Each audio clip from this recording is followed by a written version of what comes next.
सांगली विधानसभा मतदारसंघाची अटीतटीची होणारी निवडणूक भाजपाचे आमदार सुधीर गाडगीळ यांनी एकतर्फी केली।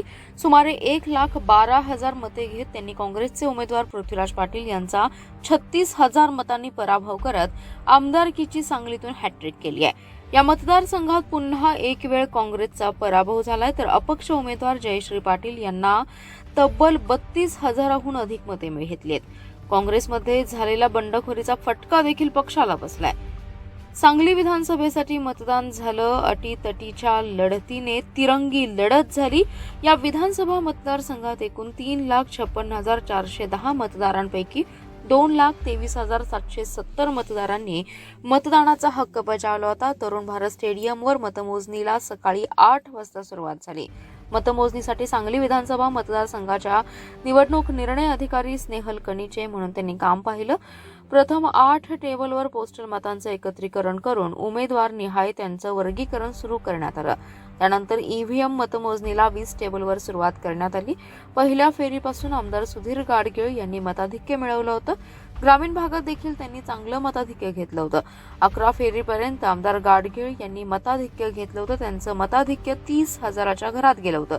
पण 100 फुटी परिसर, खनभाग, नळभाग या भागात आमदार गाडगीळ यांना मते कमी पडली आहेत।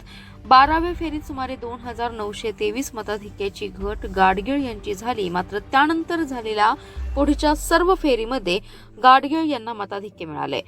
ग्रामीणमधील सर्व गावांसह कुपवाड, विश्रामबाग, वांडलेसवाडी, गावभाग आदी भागात आमदार गाडगीळ यांचं चांगलं मतदान झाले। काँग्रेसचे उमेदवार पृथ्वीराज पाटील आणि अपक्ष उमेदवार जयश्री पाटील यांच्या प्रत्येक बूथवर मताची विभागणी झाल्याचं चित्र दिसत होतं।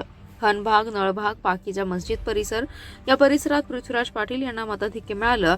मात्र इतर ठिकाणी मतांची विभागणी झाली, त्यामुळे सुधीर गाडगीळ यांचा विजय सोपा झाला। त्यांनी विजयाची हॅट्रिक साधली आहे।